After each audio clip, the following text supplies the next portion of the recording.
भारत में जो भी रह रहे हैं वे सभी ऋषि और मुनियों की संतानें हैं। चाहे वह सूर्यवंशी हो, असुरवंशी हो, चंद्रवंशी हो या अन्य किसी भी कुल से हो। इस वाक्य के साथ ही एक सवाल उठता है, क्या हमने अपने मूल, अपने गोत्र और प्राचीन परंपराओं को भुला दिया है?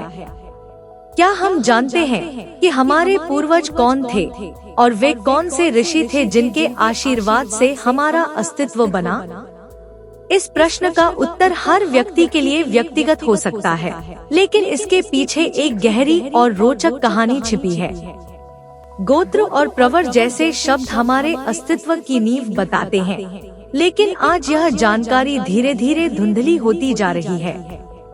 तो आइए एक यात्रा पर चलते हैं, जहां हम समझते हैं कि कैसे हमारे ऋषि मुनियों ने वेदों की रक्षा और परंपराओं को संरक्षित रखने के लिए हमारी पहचान के महत्वपूर्ण स्तंभों का निर्माण किया। गोत्र हमारी पहचान का पहला धागा। गोत्र का अर्थ बहुत गहरा और विशिष्ट है। यह सिर्फ एक नाम नहीं, बल्कि यह बताता है कि हम किस ऋषि के वंशज हैं। कल्पना कीजिए, आप एक शांत जंगल में बैठे हैं। आपके चारों ओर पक्षियों की चहचहाहट है और एक महान ऋषि ध्यान में लीन है। वही ऋषि जिनकी संतान आज आप हैं। जैसे किसी ने कहा कि उनके गोत्र भारद्वाज है, तो इसका मतलब है कि वे ऋषि भारद्वाज के वंश से हैं। भारद्वाज उनके कुल के आदि पुरुष हैं, जो ज्ञान और तपस्या के प्रतीक हैं। इसी प्रकार कई गोत्र विभिन्न ऋषियों के नाम पर आधारित है। उदाहरण के लिए, कोई इंद्र, सूर्य या चंद्रदेव से संबंध रखता है, तो कोई हिरण्याक्ष या हिरण्यकशिपु से। यह हमें बताता है कि चाहे हम कहीं भी हों, हमारी जड़ें गहरे प्राचीन ज्ञान में बसी हुई हैं। ये गोत्र सिर्फ व्यक्ति की पहचान नहीं, बल्कि हमारी सांस्कृतिक धरोहर और ज्ञान की धारा है। प्रवर हमारे महान पूर्वजों की गाथा। गोत्र के साथ साथ प्रवर का भी उतना ही महत्व है। प्रवर का अर्थ श्रेष्ठ होता है और यह उन महान ऋषियों की याद दिलाता है जिन्होंने अपनी तपस्या और कर्म से अपने कुल को महान बनाया। उदाहरण के लिए, यदि कोई भारद्वाज गोत्र से है, तो उनके वंश में कई और ऋषि हुए होंगे जिन्होंने महान कार्य किए।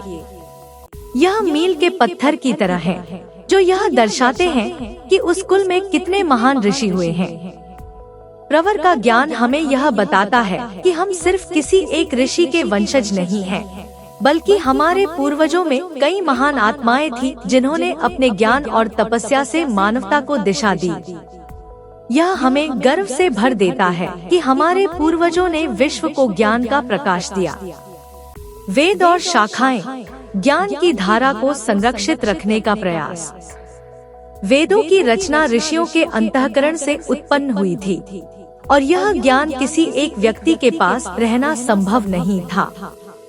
इसलिए ऋषियों ने इस ज्ञान को विभाजित करके अलग अलग शाखाओं में बांट दिया।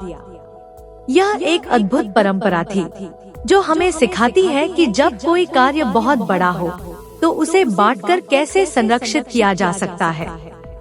कल्पना करें, हजारों वर्षों पहले एक युवा शिष्य अपने गुरु के सामने बैठा है और गुरु उसे वेद की कोई महत्वपूर्ण ऋचा सिखा रहे हैं। यह सीखने की परंपरा मौखिक थी। गुरु बोलते थे, शिष्य सुनते थे, और इस तरह से यह ज्ञान एक पीढ़ी से दूसरी पीढ़ी तक कंठस्थ होता गया। लेकिन एक समस्या थी, इतना विशाल ज्ञान कोई एक व्यक्ति याद नहीं रख सकता था। इसलिए ऋषियों ने शाखाओं का निर्माण किया। प्रत्येक शाखा एक विशिष्ट वेद के अध्ययन और संरक्षण का कार्य करती थी। जैसे कि यदि किसी का गोत्र अंगिरा है और वेद ऋग्वेद, तो वह व्यक्ति उस वेद की शाखा से जुड़ा होगा। यह शाखाएं वेद के विभिन्न हिस्सों को याद रखने और उन्हें अगली पीढ़ी तक पहुंचाने का एक माध्यम थी। सूत्र और कुल देवता हमारी आध्यात्मिक जड़ें। जब एक गोत्र के लोग वेद की शाखा को भी पूरी तरह नहीं याद रख पाए, तब ऋषियों ने उन शाखाओं को सूत्रों में बांट दिया। सूत्रों का यह ज्ञान एक छोटा लेकिन गहन रूप था, जिसे याद रखना और सिखाना आसान था। इसके अलावा प्रत्येक गोत्र के लिए एक विशेष देवता भी होता था, जिसे कुल देवता कहा जाता था।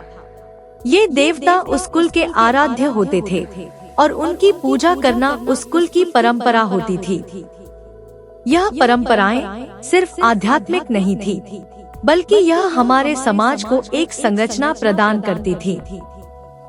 यह बताता है कि एक व्यक्ति किस दिशा, किस देवता और किस प्रकार की पूजा अर्चना का पालन करता है।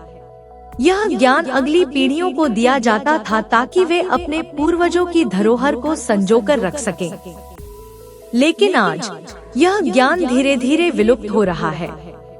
बहुत से लोग यह नहीं जानते कि उनका गोत्र क्या है, उनके कुल देवता कौन है या उनकी शाखा कौन सी है। विशेष रूप से शहरीकरण और आधुनिकता के चलते यह ज्ञान कहीं खोता जा रहा है। परंतु यह भी सत्य है कि अगर कोई व्यक्ति आज भी अपने गोत्र और कुल की जानकारी प्राप्त करना चाहता है, तो वह यह जान सकता है। हमारे पास अभी भी वह सूत्र और वह परंपराएं हैं जो हमें हमारे मूल से जोड़ सकती हैं। आज का यह ज्ञान हमारी पहचान को फिर से स्थापित कर सकता है और हमें गर्व से भर सकता है कि हम महान ऋषियों की संतान हैं। यह महत्वपूर्ण है कि हम अपने गोत्र, प्रवर, वेद, शाखा और कुल देवता के ज्ञान को समझें और इसे संजोकर रखें। यह सिर्फ हमारी पहचान नहीं, बल्कि हमारी सांस्कृतिक और आध्यात्मिक धरोहर है, जो हमें अपने पूर्वजों से जोड़ती है। वे लोग धन्य हैं जिन्होंने अपने कुल धर्म को नहीं छोड़ा है और जो आज भी अपने पूर्वजों के दिखाए मार्ग पर चल रहे हैं। हमारी यह यात्रा हमें याद दिलाती है कि हम सिर्फ एक व्यक्ति नहीं, बल्कि एक संपूर्ण इतिहास और परंपरा के उत्तराधिकारी हैं। यह ज्ञान हमें अपनी जड़ों की ओर लौटने का आह्वान करता है, ताकि हम अपने आने वाले पीढ़ियों को भी यह धरोहर सौंप सकें।